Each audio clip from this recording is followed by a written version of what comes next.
Chemistry की online class में स्वागत। प्रिय विद्यार्थियों, कल हमने आपको फिनॉल बनाने की विधियां, इसकी फिजिकल प्रॉपर्टीज तक कराया था। आज आगे आपको ले चलेंगे कि फिनॉल की केमिकल प्रॉपर्टीज क्या होती हैं। तो देखिए, सबसे ज़्यादा बोर्ड एग्जामिनेशन में केमिकल प्रॉपर्टीज में जो क्वेश्चन आता है वो फिनॉल अम्लीय गुण प्रदर्शित करता है क्यों, ये प्रश्न बहुत ज़्यादा आता है। तो देखेंगे सबसे पहले फिनॉल का अम्लीय गुण। आज की डेट है 3 जून 2021। ठीक है, ध्यान देंगे। चैप्टर आपका वही चल रहा है, अल्कोहल ईथर फिनॉल वाला। तो यहाँ पर सबसे पहले डालेंगे C6H5OH की अम्लीय प्रकृति, है ना। ध्यान दीजिए, फिनॉल की अम्लीय प्रकृति। फिनॉल अम्लीय प्रकृति क्यों दिखाता है, इसका कारण है फिनॉल को जब जल में घोला जाता है C6H5OH प्लस HOH, मैंने आपको आई होप आप लोगों को समझाने के लिए ऐसा लिखा है यहाँ पर। तो जैसे ही इसकी जल से क्रिया कराई जाती है तो C6H5 और यहाँ से एक O, तो यहाँ पर बनता है C6H5O और ये होता है पूरे का पूरा नेगेटिव आयन। ओके, इसको बोलते हैं फिनॉक्साइड आयन। फिनॉक्साइड आयन इसको बोलते हैं। और H3O पॉजिटिव, इसको बोलते हैं प्रोटोनियम आयन।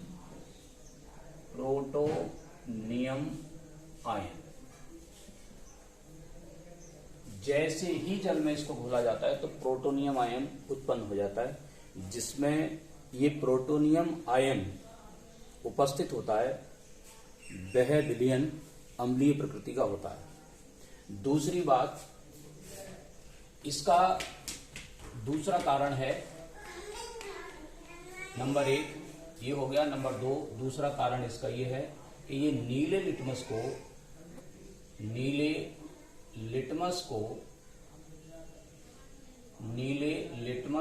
पेपर को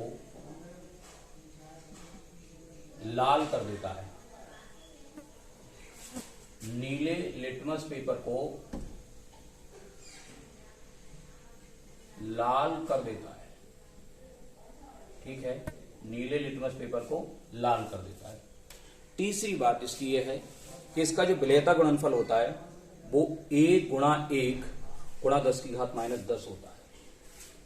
तीसरी बात इसकी दूसरी हो गई। तीसरी बात ये हो गई, C6H5OH का विलेयता गुणनफल 1.1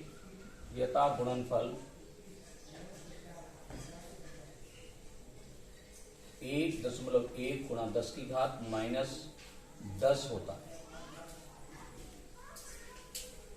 और जिन भी सॉल्यूशंस का विलेयता गुणनफल 1.1 × 10⁻10 के करीब होता है तो वो अम्लीय प्रकृति दर्शाती है। पहली केमिकल प्रॉपर्टीज, और ये वेरी वेरी मोस्ट इंपोर्टेंट है बोर्ड एग्जामिनेशन की दृष्टि से। नंबर 2, प्रबल धातुओं से विक्रिया। प्रबल धातुओं से अभिक्रिया।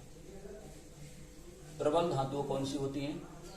आवर्त सारणी में एस ब्लॉक के फर्स्ट डे और सेकंड डे की जो धातुएं हैं उनको प्रबल धातुओं कहा जाता है। और खासकर सोडियम और पोटेशियम ये प्रबल धातुओं के अंतर्गत आती हैं। तो सबसे पहले हम यहाँ पर फिनॉल की क्रिया सोडियम धातु से कराते हैं, C6H5OH प्लस Na।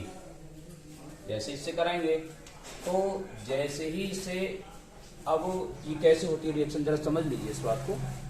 एक आप जो है बीकर में आप फिनॉल ले लें और फिनॉल लेकर के थोड़ा सा चने के दाने के बराबर सोडियम का टुकड़ा उसमें डाल देंगे।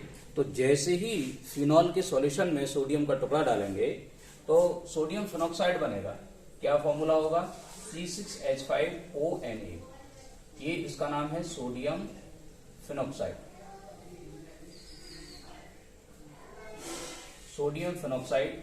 अब देख लेंगे कि इस तरह से यदि देखा जाए तो रिएक्शन बैलेंस नहीं हो रही। यदि हम यहाँ पर 2 लगा लें तो 2 यहाँ पर लगा देंगे, LHS RHS के बराबर करना होता है हमें।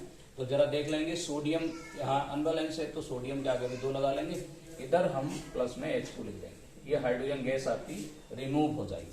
ठीक है। नंबर 2 बात, धातुओं से क्रिया के बाद यहाँ पर हम क्षारों से क्रिया कराएंगे। नंबर 3, क्षारों से क्रिया।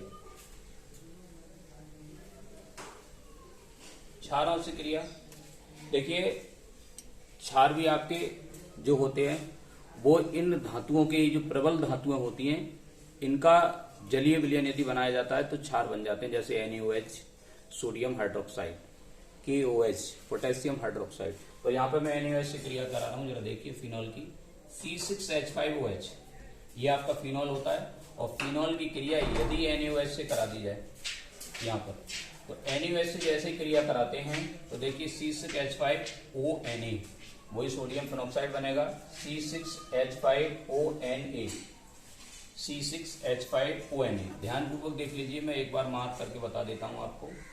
इतना C6H5ONa प्लस H और OH मिलकर बना देता है H2।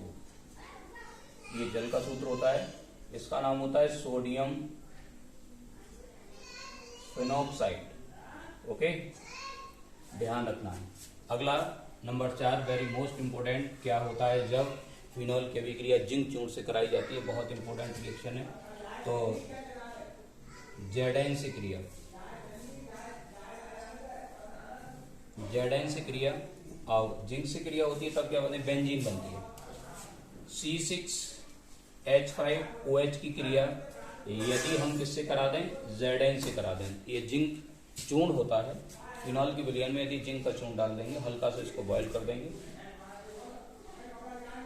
अब C6H5 और ये वाला H, यहां से इतना कंपाउंड बनता है जी, ये C6H6 बेंजीन बनती है, प्लस ZnO जिंक ऑक्साइड बनता है। यहां पर ये जिंक ऑक्साइड बनके तैयार हो जाता है। ठीक है। अब यहां पर नंबर 5 रिएक्शन, यदि इसकी रिएक्शन हम CH3CuCl, इसका नाम एसिटिल क्लोराइड होता है, एसिटिल क्लोराइड से करा दी जाए तो क्या बनेगा, देखिए C6H5OH। इसकी रिएक्शन यदि हम CH3Cu